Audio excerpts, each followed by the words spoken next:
बिना किसी रोक टोक के आप इन्हें कहाँ खर्च करोगे? उन्हें डिस्प्ले पर लगाया जाता है ताकि हम चुन सके कि हमें कौन से कपड़ों की जरूरत है।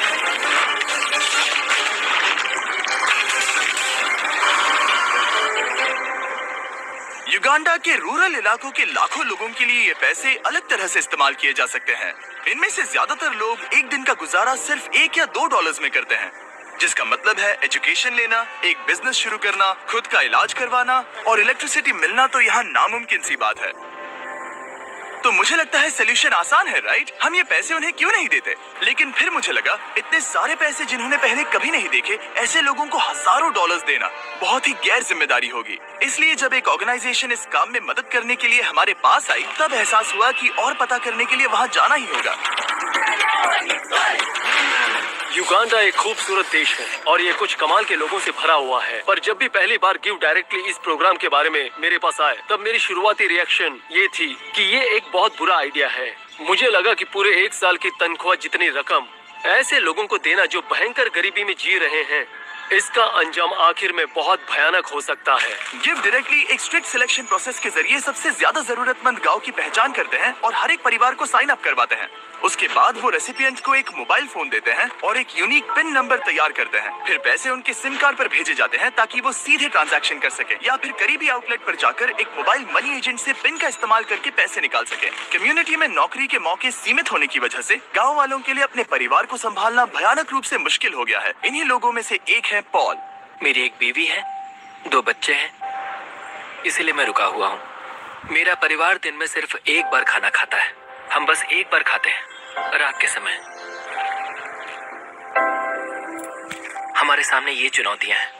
अगर पॉल के पास और पैसे होते तो वो उन्हें सिर्फ यहाँ एक बिजनेस शुरू करने में नहीं लगाता, बल्कि ये भी पक्का करता कि उसे और उसके बच्चों को अच्छी एजुकेशन भी मिल सके। मेरा लक्ष्य है कि मुझे सीनियर 4 क्लास का सर्टिफिकेट मिले। शायद तब मेरी जिंदगी और बेहतर हो जाए। वो करने के बाद भयंकर गरीबी में जीने वाले लोग काफी सीमित होते हैं। दिन का ज्यादातर वक्त वो घर का काम करते हैं और गरीबी के जिस उलझे हुए जाल में वो फंसे हुए, उससे खुद को आजाद नहीं कर पाते। 1 साल पहले टियान और लोकुरे की भी यही हालत थी। बच्चों ने स्कूल आधे में छोड़ दिया था और आस पड़ोस में काम पाना उनके लिए बहुत ही मुश्किल था। लेकिन एक बार गिव डायरेक्टली से डोनेशन मिलने के बाद उनकी जिंदगियां पूरी तरह से बदल गई। उन्होंने उन पैसों से वहां एक जमीन खरीदी और अब उन्होंने खुद की फसल उगाना भी शुरू कर दिया है।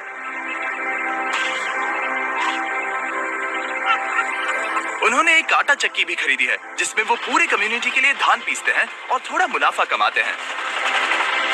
अब वो उसी मुनाफे से अपने घर में एक दुकान खोलने जा रहे हैं।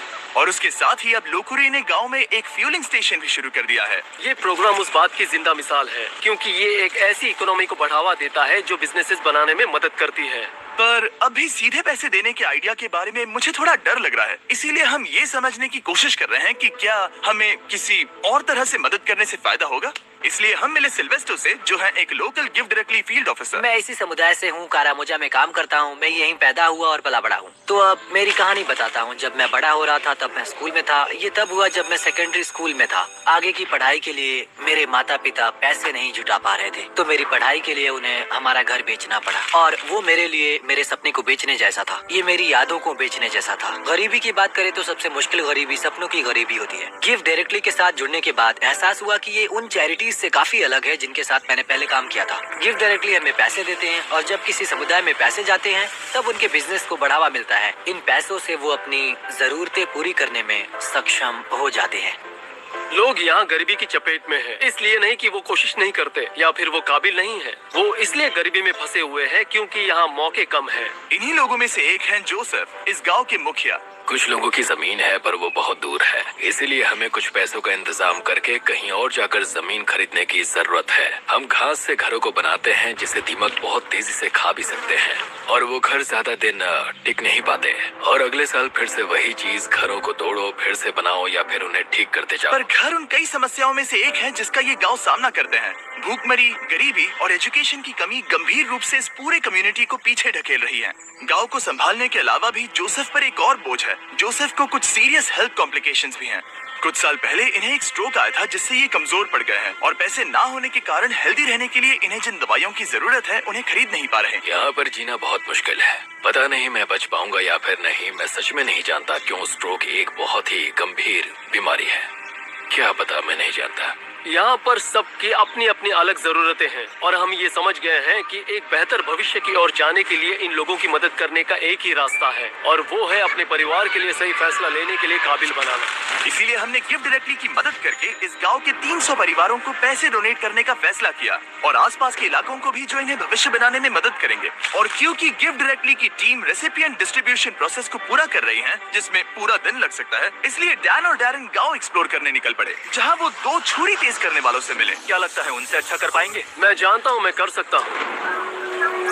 चलो डैरेन, तुम कर सकते हो। देखो इसे ऐसे ऐसे पकड़ो और फिर ऐसे करो, ऐसे।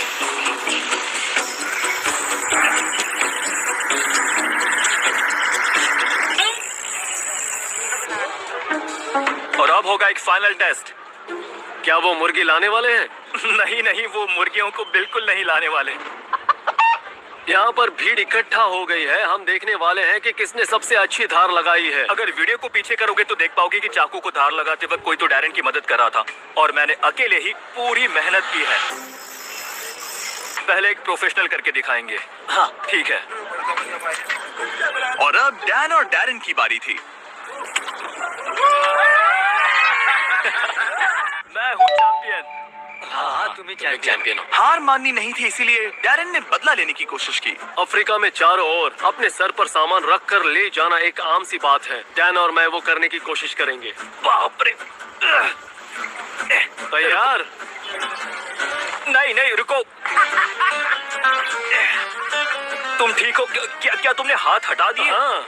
तुम ये कैसे कर रहे हो? ठीक है। तैयार हो? ओ, मैं जीत गया। अरे यार, ओके। डैरेन इस बार जीत गया, पर इसका बैग। तुम ये कैसे कर रहे हो?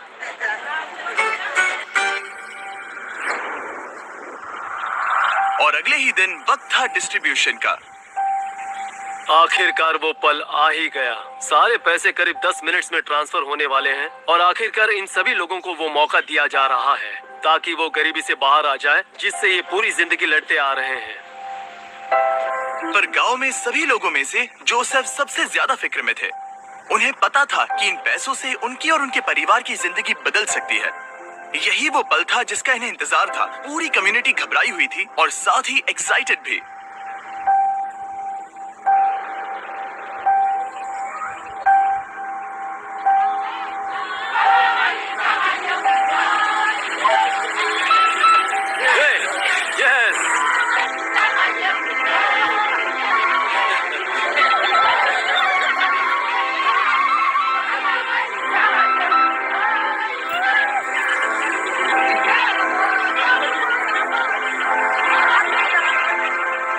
वाकई में कई जिंदगियों के लिए बदलाव लाने वाला पल था। ये मौका सिर्फ इन लोगों को ही नहीं मिला बल्कि इनके बच्चों को और उनकी आने वाली पीढ़ियों को भी मिला है। गिव डायरेक्टली के साथ मिलकर हम इस गांव के हजारों लोगों की जिंदगियां बदलने में कामयाब हो पाए।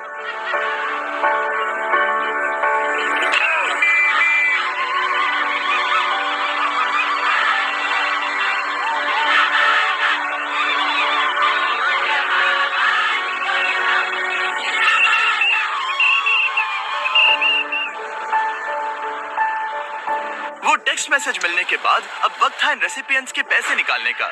पिछले कुछ सैकड़ों सालों से इन लोगों को मौका ही नहीं मिल पाया था, लेकिन अब आगे जाकर उन्हें वो मौका मिलेगा। इतिहास की वो पूरी श्रृंखला टूट चुकी है और अब वो अपने लिए ही नहीं बल्कि आने वाली सभी पीढ़ियों के लिए भी एक मजबूत भविष्य उभार सकते हैं। और कुछ लोगों ने उन पैसों को सही जगह इस्तेमाल करना शुरू भी कर दिया, जैसे कि रूथ इस बात की शक्तिशाली मिसाल है कि ये पैसे क्या साबित करने की क्षमता रखते हैं। गिव डायरेक्ट से पैसे मिलने से पहले मैं मेरे बच्चों को सहारा नहीं दे पा रही थी। मैं उनके लिए दवाइयाँ भी नहीं ले सकती थी। मैं बस एक हाउसवाइफ थी, इसलिए जिंदगी बहुत मुश्किल थी। पर ऐसे हालातों के बाद भी रूथ ने गिव डायरेक्टली से मदद लेकर अपने सपने पूरे करने की ठान ली थी। उसे अपने उन सपनों को पूरा करने का मौका दिया गया था जिससे ये अपने आप को और अपने बच्चों को एक उज्जवल भविष्य की राह पर ले गई।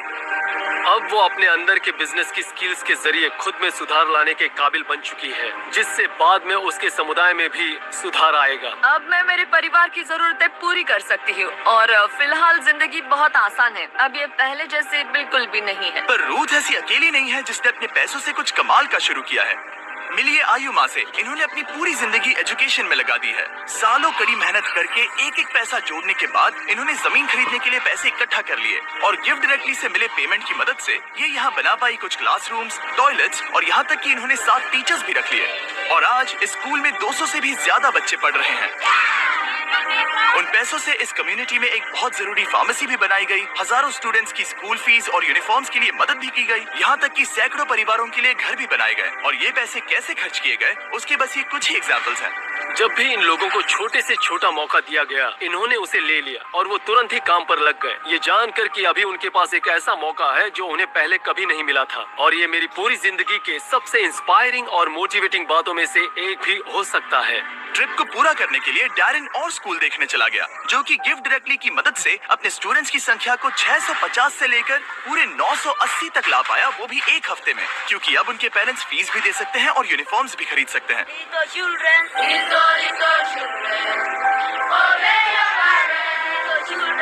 आप गड़गड़ाहट की आवाज सुन सकते हो, तब असल में बारिश शुरू हो गई थी। पर जैसे ही बच्चों ने गाना गाना शुरू किया, वो बादल हट गए और यहाँ पर उजाला हो गया। ये बहुत ही कमाल का अनुभव था। गिफ्ट डायरेक्टली ने साबित कर दिया कि हमारा शुरुआती शक बेबुनियाद था और ऐसे कई नए आइडियाज हैं जिनके बारे में सोचकर हम एक साथ एक उज्जवल भविष्य की रचना कर सकते हैं। पर और काम बचा है, इसीलिए हम गिफ्ट डायरेक्टली के साथ मिलकर और एक गांव को पैसे देने वाले हैं जो बस 1 मील दूर है। अगर मदद करनी है तो डोनेट बटन दबाइए या giftdirectly.org/beast पर जाइए ताकि हम और युगांडन्स की मदद कर सकें।